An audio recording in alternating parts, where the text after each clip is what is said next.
Hello दोस्तों, आपका हमारे YouTube चैनल एसएस स्टडी पर स्वागत है।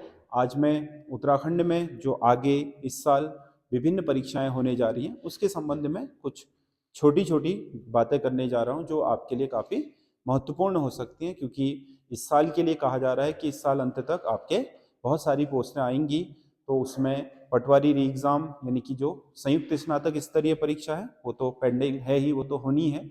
और आयोग ने कह भी दिया कि अप्रैल के बाद कराएंगे। अप्रैल से पहले कराना पॉसिबल भी नहीं है, क्योंकि आपको पता है कि बोर्ड के एग्जाम की डेट शीट आ चुकी है और सारे स्कूल आपके व्यस्त हो गए हैं उनकी अपनी जो बैठक व्यवस्था है उसके कारण। अगर कोई एग्जाम इस बीच होंगे भी, यूके ट्रिपल एस या यूके पीएससी ने अभी अपना कैलेंडर जारी किया है, कुछ आपके पोस्ट हैं उसमें, तो वो छोटे एग्जाम है जिनमें कैंडिडेट कम है।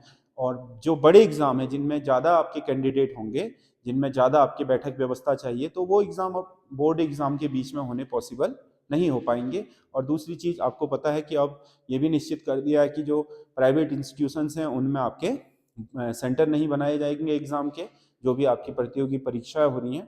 तो इसलिए आपके अब सरकारी स्कूल में ही आपके एग्ज़ामों के सेंटर होने हैं। तो ऐसा सरकारी जो आपके स्कूल हैं वो सारे के सारे अभी व्यस्त रहेंगे। लगभग लगभग 15 फरवरी से 15 अप्रैल तक तो परीक्षाएं चलेंगी। पहले आपका सीबीएसई बोर्ड की हैं और स्टेट बोर्ड की होंगी, तो उस दौरान आपके परीक्षाओं को कराया जाना पॉसिबल नहीं होगा जो बड़ी परीक्षाएं होंगी। तो इसलिए ये मान के चल लो कि जो आपकी बड़ी परीक्षाएं होंगी वो 15 अप्रैल के बाद ही हो पाएंगी। और लगभग लगभग सबसे पहले आपका जो इस साल एग्जाम होगा वो संयुक्त स्नातक स्तरीय परीक्षा, जिन्होंने फॉर्म भरा था या जिनका कॉल लेटर आया था, जिन्होंने ये परीक्षा अटेम्प्ट करी थी, उन लोगों के लिए ही होगा, क्योंकि नया तो इसमें लिया नहीं जाएगा री एग्जाम में। री एग्जाम का मतलब जिन्होंने परीक्षा दी थी उन्हीं से दोबारा परीक्षा कराई जाएगी, अन्य लोग उसमें शामिल नहीं होंगे। तो उसके बाद जो कैलेंडर में दिया हुआ है कनिष्ठ सहायक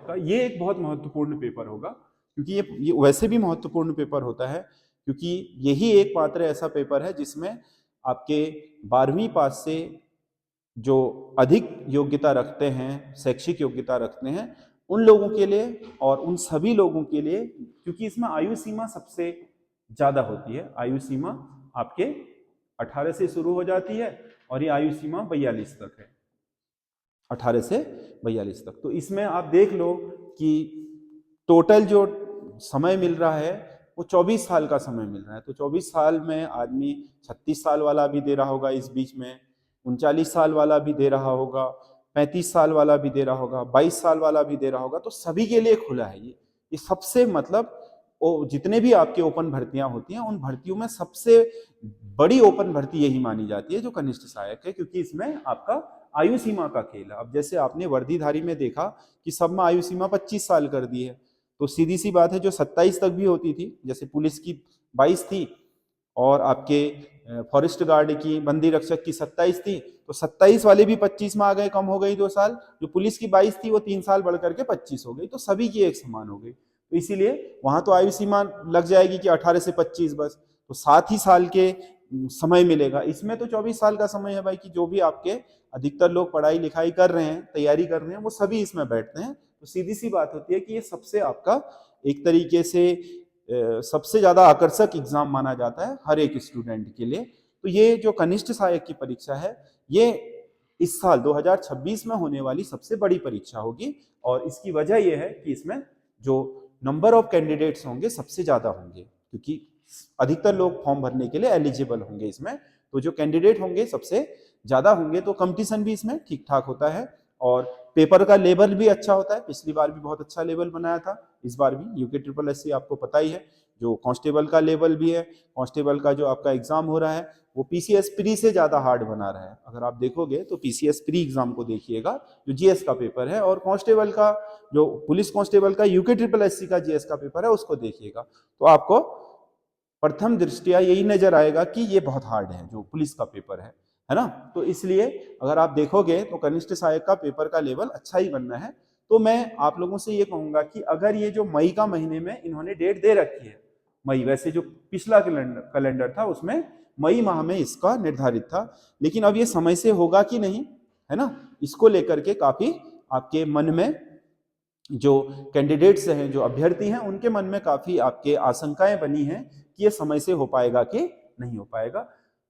ये आपके अधिकतर चांस हैं कि समय से हो जाएगा, क्योंकि मई महीने में आपके इसके होने के चांसेस रहेंगे, क्योंकि विज्ञप्ति के बाद 3 महीने का समय भी देंगे। तो अगर मार्च तक भी इसकी विज्ञप्ति आ गई तो भी मई तक इसे करा दिया जाएगा कि फरवरी में आपके या 15 मार्च तक आ गई तो भी ये हो जाएगा नियत तिथि में। अगर नहीं भी हुआ तो भी आप लोगों को एक चीज ध्यान में रखनी है कि ये जो कनिष्ठ सहायक का सिलेबस है, ये का जो परीक्षा सिलेबस है एग्जाम का,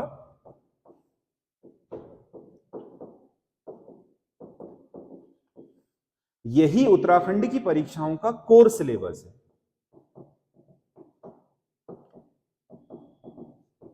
कोर सिलेबस है।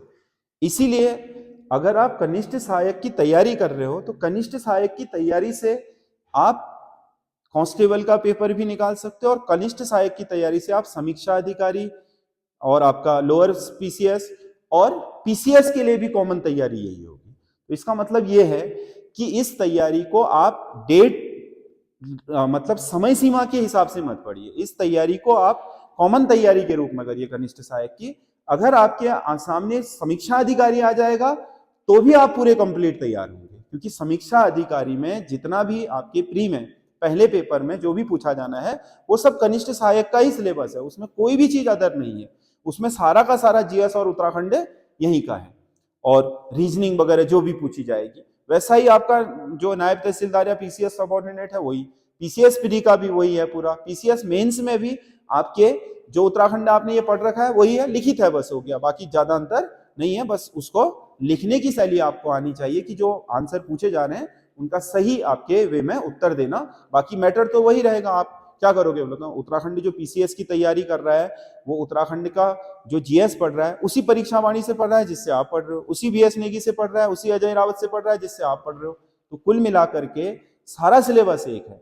और जो कांस्टेबल की तैयारी करने वाला है उसे भी इसी को पढ़ना होगा, क्योंकि इसमें कनिष्ठ सहायक का जो पेपर है इसे समझो जरा, इसमें 40 नंबर का जीएस, जीके और रीजनिंग है, और इसमें कंप्यूटर भी है, जीएस जीके में ही कंप्यूटर भी है, ठीक है। तो ये जो आपका 40 नंबर है ये आपका कंप्लीट जीएस की यूनिट पढ़नी पड़ेंगी इसके लिए आपने। और शेष रहा जो उत्तराखंड 40 नंबर का, तो उत्तराखंड में उत्तराखंड का जो आपका क्या है ट्रेडिशनल है, या उत्तराखंड का जो सामान्य अध्ययन है, इतिहास और संस्कृति है, उत्तराखंड का करंट अफेयर्स है, वो आपने सब जगह के लिए पढ़ना है। तो 40 नंबर का ही हिंदी जो है 20 नंबर की जो हिंदी है वो सभी जगह के लिए एक जैसी पढ़नी है, क्योंकि हिंदी में ग्रामर भी पूरी पूछ रहा है, हिंदी में इन्होंने साहित्यकारों को भी ले लिया है, हिंदी में उत्तराखंड की आपकी भाषा बोली, यहाँ का स्थानीय साहित्य वो भी ले लिया है ना। तो कुल मिलाकर के शब्दकोश भी है, तो कुल मिलाकर के ये सारा आपको पढ़ना ही है। तो कनिष्ठ सहायक की तैयारी का मतलब है उत्तराखंड में कोर तैयारी, मतलब ये एक कोर सिलेबस है, समझ रहे हैं, जो आपके उत्तराखंड में पूरा का पूरा आपका जो सिलेबस दे रखा है कनिष्ठ सहायक का वही आपका कोर सिलेबस है। मतलब बेसिक जो आपका पूरी पढ़ाई का इंफ्रास्ट्रक्चर खड़ा है कनिष्ठ सहायक का वो आपके सभी जगह काम आएगा। इसीलिए आप लोग किसी पेपर को ध्यान में रखते हुए पढ़ रहे हैं तो वो कनिष्ठ सहायक को ध्यान में रखते हुए तैयारी करें। जो भी आप तैयारी कर रहे हैं, मान लो आप पीसीएस के लिए भी तैयारी कर रहे हैं तो सर्वप्रथम आप कनिष्ठ सहायक का पेपर देने के लिए तैयारी करें, जिससे आपका प्री तक का क्लियर हो जाएगा और सारा एक मोटा मोटा नॉलेज आपको मौखिक पता चल जाएगा, फैक्चुअल नॉलेज। अब बाद में फिर अगर प्री हो गया तो लिखने की प्रैक्टिस बाद में कर लोगे, है ना। समीक्षा अधिकारी में केवल अलग से निबंध वगैरह लिखना होता है मेंस में, मेंस में भी एक पेपर आपका जीएस का ही आएगा, वो भी ऑब्जेक्टिव टाइप ही होता है, जैसा प्री वैसा मेंस। उसके अलावा जो पटवारी और बीपीडीओ वीडियो का कंबाइंड ग्रेजुएशन लेवल का बना रखा है उसमें भी सारी चीजें कनिष्ठ सहायक वाली हैं, 100 नंबर का पेपर है, यही सारी चीजें हैं। आप अगर कांस्टेबल की तैयारी कर रहे हो वर्दीधारी में यही है, दरोगा वाले में बस इसमें से एक चीज और ऐड हो जाएगी, उसमें मैथमेटिक्स पूछा जाता है तो वो थोड़ा अलग हो जाता है, वो पेपर भी बड़ा है 300 नंबर का। बाकी सारे जो पेपर हैं उत्तराखंड में उनकी बेसिक तैयारी आपके किसकी है, कनिष्ठ सहायक की तैयारी। अब कनिष्ठ सहायक का जो सिलेबस है आपको कोई नया सिलेबस नहीं लेना है, जो पुरानी विज्ञप्ति में सिलेबस दे रखा है उसी सिलेबस को पढ़ते रहिए, इससे आपके सभी पेपरों की तैयारी हो जाएगी। इसीलिए आप लोग कनिष्ठ सहायक के पेपर को आपके केंद्र में रख करके पढ़ाई करिए। और जैसे ही आपको लगता है कि दूसरी पोस्ट आ गई है तो थोड़ा बहुत उसके सिलेबस में जो चेंजेज हैं उसको कर लीजिएगा, नहीं तो आपका 90% सिलेबस कनिष्ठ सहायक का सभी परीक्षाओं में मिलेगा। उत्तराखंड में दरोगा को छोड़ करके सभी परीक्षाओं में यही सिलेबस है। इसलिए अगर आपका ये सिलेबस कंप्लीट है तो उत्तराखंड में हर एग्जाम की तैयारी आपकी पूर्ण है और आप परीक्षा निकालने की स्थिति में। यही तो कारण है कि उत्तराखंड में जो कनिष्ठ सहायक का पेपर निकाल रहा है उसका पटवारी में भी हो जा रहा है, और एज है दौड़ भाग कर रहा है तो उसका फॉरेस्ट गार्ड में भी हो जा रहा है। उसी का 4-4, 5-5 जगहों पर सिलेक्शन होने की वजह यही है। और एक चीज और आपने गौर करी होगी, जितने लोग समीक्षा अधिकारी बन रहे हैं वो पहले से ही किसी न किसी नौकरी में है, यानी कि उनका सिलेबस पूरा था, वहां नौकरी पा गए, उसी के बूते पर आगे चले गए। इसीलिए आप लोग जो भी उत्तराखंड की तैयारी करने वाले स्टूडेंट हैं वो याद रखें कि उन्होंने कोर जो आपका अपना बेसिक अपना पढ़ाई करनी है तो वो बेसिक पढ़ाई आपके कनिष्ठ सहायक का जो स्टडी मटेरियल है वो पूरा करना है। कनिष्ठ सहायक का जो आपका पूरा का पूरा क्या है, आपका सिलेबस है, वो पूरा करना है। जिसने भी ये कनिष्ठ सहायक का सिलेबस पूरा कर लिया, समझ लो कि उत्तराखंड में वो किसी न किसी नौकरी को पा ही लेगा, मतलब आगे आने वाले एग्जामों में कहीं ना कहीं उसका सिलेक्शन हो ही जाएगा। इसीलिए आप कनिष्ठ सहायक को ध्यान में रख करके करें। डेट में हो गई तो ठीक ही है, डेट में नहीं भी हो पाई तो कोई बात नहीं, आप क्या कर सकते हैं, इसमें जो आपकी पढ़ाई होगी वो जाया नहीं जाएगी। दूसरे वाले पेपर में 100% यूज होनी है, कनिष्ठ सहायक की पढ़ाई 100% सब जगह यूज होगी। मतलब चाहे उसका दूसरे वाली पढ़ाई पेपर का 90% ही पूरा हो, लेकिन कनिष्ठ सहायक का अपना 100% होगा, क्योंकि उसकी हिंदी भी आएगी, उसका जीएस भी आएगा, उत्तराखंड भी आएगा, उसकी रीजनिंग भी आएगी, वो सभी सारे के सारे सिलेबस में सेम ही है। तो आप लोग कनिष्ठ सहायक को ही फोकस करके पढ़ाई करें। तो ये जो आपका कनिष्ठ सहायक है ये आपका उत्तराखंड में मेन या कोर सिलेबस है। तो ये आपके आने वाले जो पेपर हैं इस साल, उनके लिए आपके लिए एक बहुत महत्वपूर्ण आपका चीज हो सकती है कि आपको सिलेबस कैसे कवर करना है। बाकी हमारे यूट्यूब चैनल एसएस स्टडी के साथ आप लोग बने रहिए, और कनिष्ठ सहायक के लिए हम बहुत जल्दी आपके, जैसे ही आपकी इसकी विज्ञप्ति आती है, पूरी एक टेस्ट सीरीज आपके ऐप पर लाकर आने वाले हैं, जिसमें हम 25 क्वेश्चन पेपर लाएंगे पूरे 100 नंबर के, जो इसी पैटर्न पर आधारित होंगे। और इसमें क्वेश्चनों का प्रकार भी वैसा ही होगा जैसा हाल फिलहाल में UKSSC पूछ रहा है। और उसके अलावा अगर आपको लाइव वगैरह क्लासेस ज्वाइन करनी है तो आप मेरे व्यक्तिगत नंबर पर फोन कर सकते हैं, जो उसके डिस्क्रिप्शन में भी दिया हुआ है, चैनल के डिस्क्रिप्शन में भी है, ये मेरा नंबर है। इसमें आप दोपहर में 2 बजे से रात के 9 बजे के बीच कभी भी कॉल करके आपने लाइव क्लास या कनिष्ठ सहायक वगैरह का जो आपका सिलेबस है उसके बारे में, या फिर इसमें डेप्थ में क्लास और उससे क्लास नोट्स से संबंधित जो भी आपके क्वायरीज हैं उसे आप पता कर सकते हैं। हम लाइव भी पढ़ाते हैं और ऑनलाइन भी, ऑफलाइन भी, रिकॉर्डेड भी आप इसको ले सकते हैं, इसके थ्रू आप ज्वाइन कर सकते हैं। बाकी जो टेस्ट सीरीज है वो हम बहुत जल्दी आपके ऐप पर लेकर के आएंगे, वो भी आपकी कम से कम मूल्य में आपको उपलब्ध करा दी जाएगी, 25 सेट पूरे के पूरे।